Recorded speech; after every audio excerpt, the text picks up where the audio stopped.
Bonjour, je m'appelle Adrien Biassin, je suis chercheur, enseignant, je suis éco-aventurier, j'écris des récits, j'écris aussi beaucoup d'articles et de livres.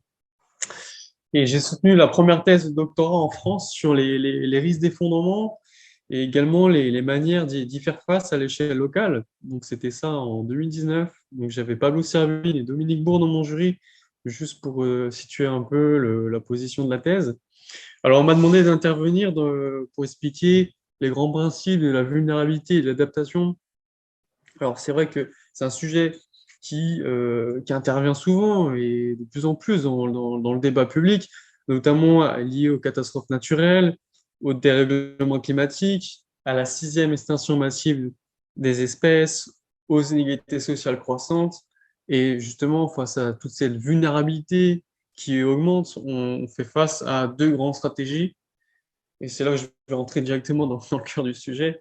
Ou bien on met en place une politique d'atténuation, c'est-à-dire qu'on agit de façon technique et rapide pour faire baisser les dangers qui nous menacent. Donc, je vais prendre un exemple très simple, c'est la digue. Face à la montée des mers, la digue, c'est une atténuation, c'est pas une adaptation. Et l'adaptation, quant à elle, c'est une transformation des sociétés. C'est vraiment quelque chose qui est là pour remettre profondément en question ce qui se passe. Dans l'adaptation, vous avez deux grands courants. Vous avez les adaptations incrémentales, qui sont des réponses ponctuelles, qui sont là juste pour faire face à une catastrophe. Par exemple, dans le sud de la France, dans la vallée au-dessus de Nice, en 2020-2021, ils ont eu une énorme tempête hivernale qui a ravagé toute la vallée. Et aujourd'hui, vous doutez bien que l'atténuation dans ce sens-là ne sert à plus rien. C'est pas la technique ou la technologie qui aurait pu les sauver ou leur permettre de baisser les risques. C'est justement au contraire l'adaptation qui peut être incrémentale dans ce cas-là, c'est-à-dire que on peut aussi utiliser les outils technologiques pour les secours, mais c'est surtout l'adaptation transformamentale, donc qui sera utile pour eux à long terme pour faire face à un deuxième, troisième, quatrième choc, puisque cette vallée-là, mais comme les autres en France, hein, je veux dire, c'est juste un exemple parmi d'autres, parce que c'est la plus connue, il y a quand même eu une dizaine de morts euh, en France, hein, dans le sud de la France. Donc c'est ce processus transformationnel, c'est pour moi la forme la plus aboutie de l'adaptation. Elle est là pour réfléchir en profondeur au système productif, industriel, agricole. Son coût, pour le coût, il est pas forcément financier, c'est surtout un coût social, un coût immédiat. Et c'est là où rentre en résonance la résilience. La résilience, je donne juste une définition pour avoir quelques bases, c'est cette capacité des sociétés à répondre, à faire face à des enjeux, à des changements. C'est aussi cette société qui est capable d'apporter des réponses percutantes, pertinentes face au changement, à se relever également en cas de choc et à maintenir leurs activités ou à conduire les activités en post-traumatisme. Alors aujourd'hui, cette résilience qui s'inscrit, comme je le répète, dans un processus d'adaptation transformative, dans l'idéal, hein, bien sûr, est un terme qu'on utilise aussi régulièrement et qui est malheureusement de plus en plus galvaudé. Ça a été même, je crois, un buzzword en 2019 ou 2018. On le confond très généralement avec la transition écologique. Alors moi, je fais vraiment la distinction entre la résilience et la transition écologique, parce que vous pouvez avoir des systèmes résilients et absolument pas écologiques. Et à contrario, vous pouvez avoir des systèmes écologiques qui sont absolument pas résilients. Alors, je prends un exemple très simple. Vous prenez votre vieille voiture, la 205 diesel. C'est une voiture polluante, donc qui n'est pas très écologique. Par contre, elle est résiliente dans la mesure où vous pouvez vous-même la réparer. Vous pouvez vous-même réparer toutes les pièces. À la limite, préparez vous-même de l'huile de colza ou autre pour faire tourner le moteur. Donc, c'est un système résilient, mais c'est absolument pas écologique. Et à l'inverse, vous avez des voitures et les traits qui sont aussi une catastrophe écologique comme une autre, mais qui sont pour le coup écologiques sur le territoire où elle se déplace, étant donné qu'elle n'émet pas de gaz à effet de serre, mais même si elle en émet ailleurs, mais supposons qu'on réfléchit à l'échelle locale, et ben une voiture électrique, je vous souhaite bon courage pour essayer de la réparer. Ça demande des très très haut niveau de technicité. Donc ça montre bien qu'on est l'idéal, ça serait de tendre entre des phénomènes de résilience et d'écologie. Euh, En ce moment, on est plutôt dans du résilient ou écologique. À terme, il faudrait vraiment tendre vers la résilience et l'écologie, mettre les curseurs au plus haut, au plus haut point. L'idée de la résilience, c'est au final, hein, vraiment au final, et que ce soit même dans les quartiers, dans les villes et partout en Europe occidentale, c'est de c'est une notion de paix, c'est une notion de sécurité, c'est-à-dire qu'elle doit faire, c'est ce qui permet d'absorber les chocs, de préserver la sécurité, la cohésion sociale, le bien-être, et surtout et avant tout, et ça on l'a vu avec le Covid, d'assurer l'approvisionnement alimentaire, de matières premières. Et aujourd'hui, on parle même d'approvisionnement pétrolier, de tous les produits pétroliers dont nous avons besoin pour nous déplacer, et surtout avec l'approche de l'hiver dans 3 4 mois notamment pour les régions du Nord. Alors, la résilience, c'est aussi une injonction, hein, vraiment pour repenser la vulnérabilité, toutes nos vulnérabilités à l'échelle nationale, régionale et locale. Et là, il y a aussi des pièges qu'il faut savoir déjouer, hein, de la même manière qu'il faut savoir la différence entre l'atténuation, qui est vraiment technique, et l'adaptation, qui est un processus de transformation. Et ben, la résilience, qui s'inscrit dans ce processus d'adaptation, euh, je vous mets juste en garde, hein, il y a 3 points essentiels. C'est qui dit la résilience, hein, c'est-à-dire qu'est-ce qui est le meilleur en fonction pour le territoire, donc vers quel état nous devons tendre. Donc quel état, ça suppose qu'on sait déjà ce qu'il faut faire, ça suppose qu'il y a un commanditaire, ça suppose également qu'il y a un sachant ou un expert qui sait mieux au-delà des autres. Donc c'est quand même un concept normatif. Ensuite, on est aussi face à un deuxième point sensible sur la résilience, c'est que une société peut être résiliente sans avoir des individus qui sont pour autant résilients. Donc en fait, dit autrement, et même à l'inverse, hein, on peut avoir une somme d'individus extrêmement résilients, mais globalement, la société dans laquelle ils vivent n'est pas forcément résilient. Donc il n'y a pas de lien entre les individus qui sont résilients, qui ont eux-mêmes leur capacité à faire face au choc, et la société dans laquelle ils vivent. Après, évidemment, le mieux, c'est toujours de tendre vers une société qui est elle-même résiliente et qui fait face à des gens qui intérieurement ont cette capacité résiliente. Donc là, on est sur des questions de choix politiques, sur des questions d'échelle.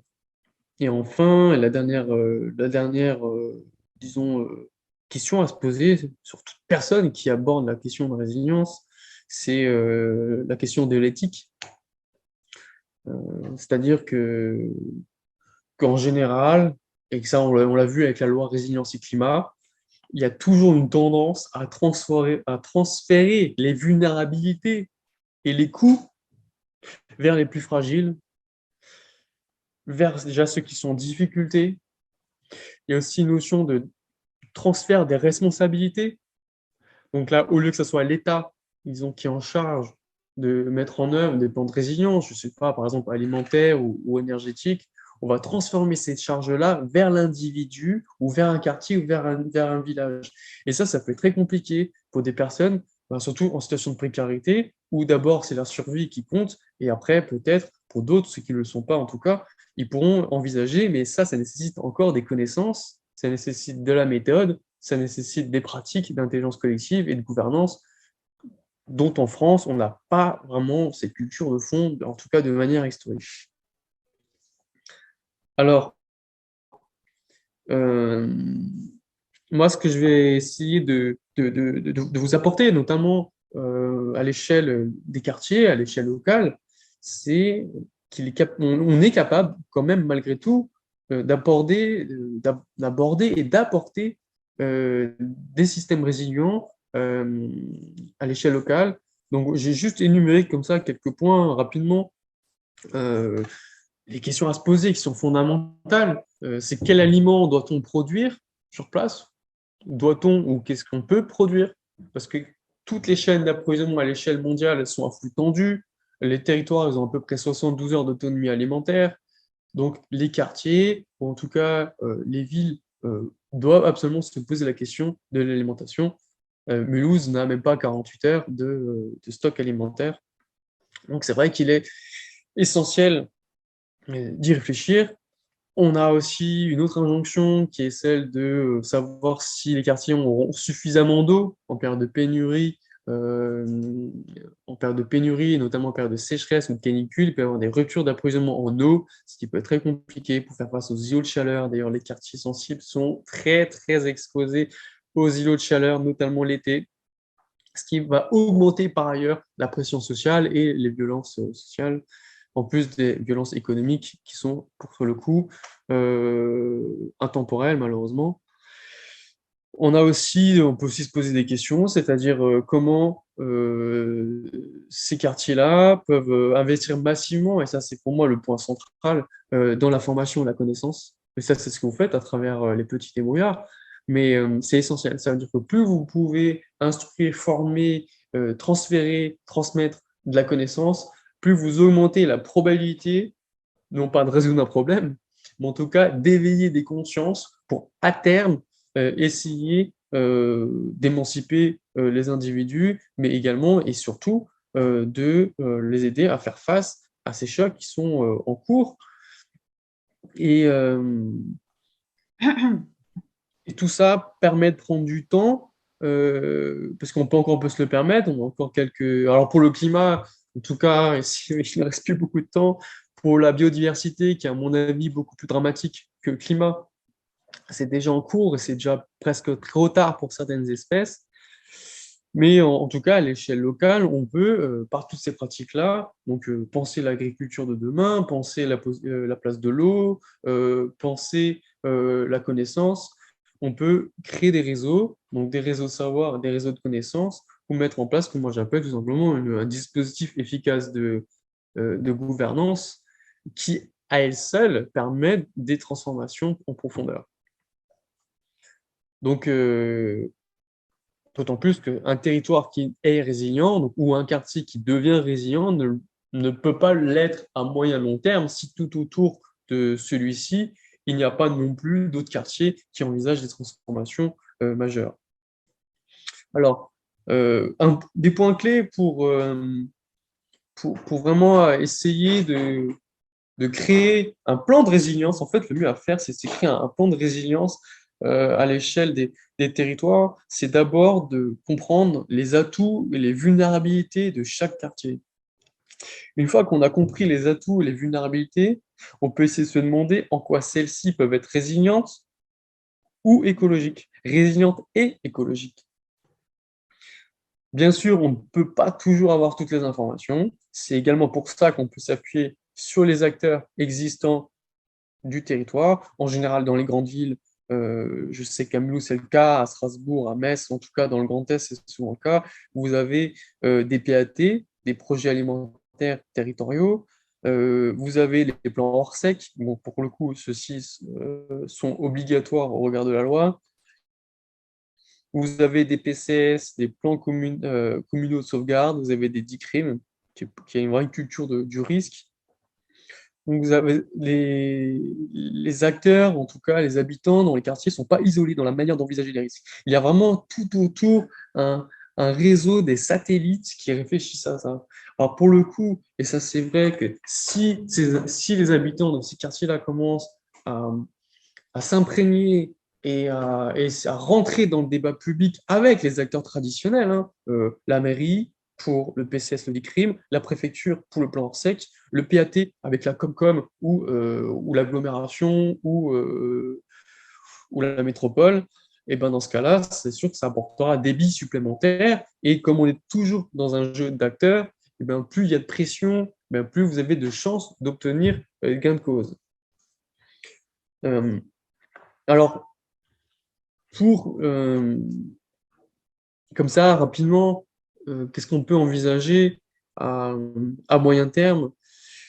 Eh ben, sachez que vous pouvez impulser de l'interdisciplinarité et des logiques intersectionnelles de gouvernance de la résilience. C'est-à-dire que le fait de mettre tout le monde autour de la table dans un quartier, quels que soient les acteurs, eh ben, vous prenez les différents types d'experts, par exemple en eau, en alimentation, euh, en sociologie, dans le sport, dans l'éducation, dans la santé. Et à partir de là, vous mettez tous ces gens autour de la table. Moi, je l'ai fait en 2017, ça marche super bien.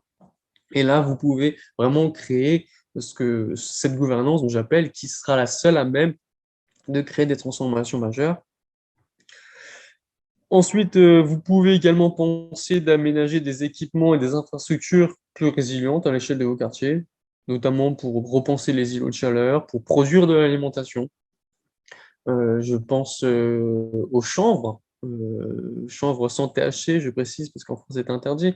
Mais le chanvre a une particularité énorme, c'est que via les graines, elle peut produire beaucoup de protéines pour nourrir les humains.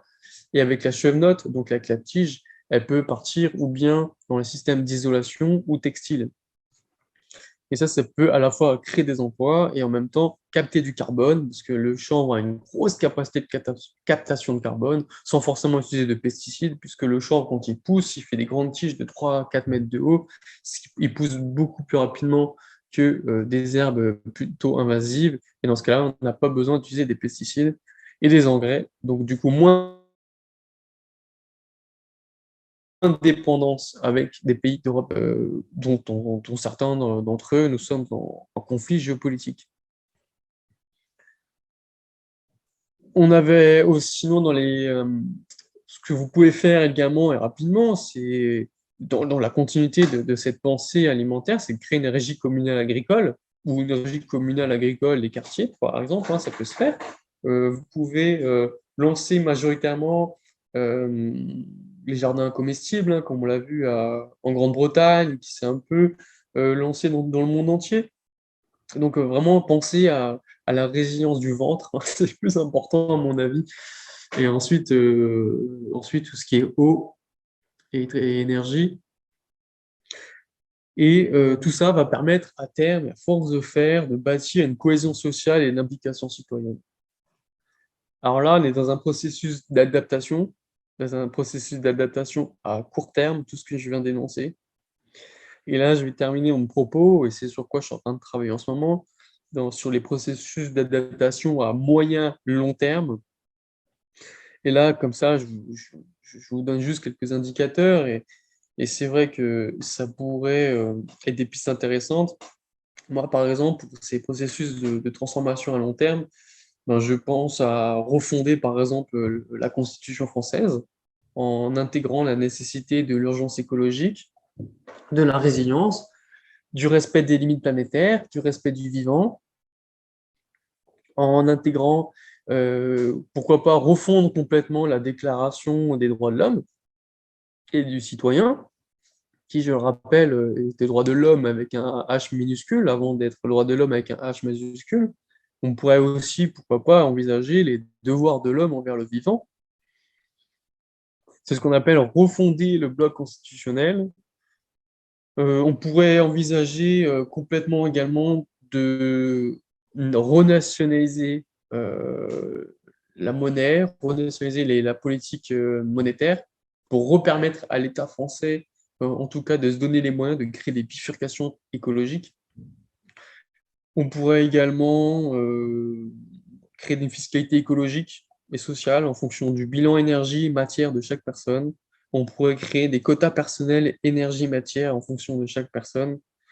On pourrait mettre en place de nouveaux indicateurs sur l'empreinte écologique, les limites planétaires pour remplacer le PIB, dont chacun sait maintenant qui correspond, et en tout cas est le meilleur indicateur de la destruction du vivant et du dérèglement climatique, puisqu'il y a une corrélation exacte entre le PIB et le CO2. Hein. Aujourd'hui, il n'y a pas d'exemple dans le monde de découplage absolu.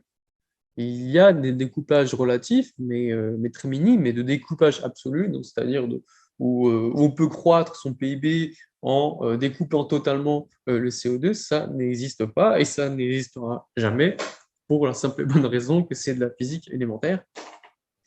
Donc, remplacer ce PIB-là en mettant des indicateurs voilà, d'empreinte écologique, des limites planétaires.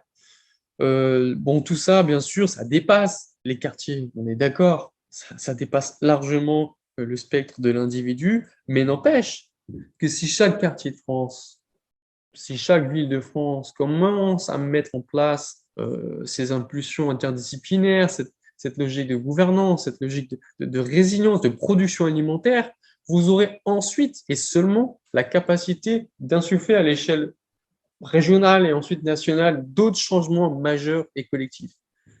Le sens inverse est impossible. Donc voilà, pour moi c'est bon. Je ne sais pas si Laïla, vous avez des questions.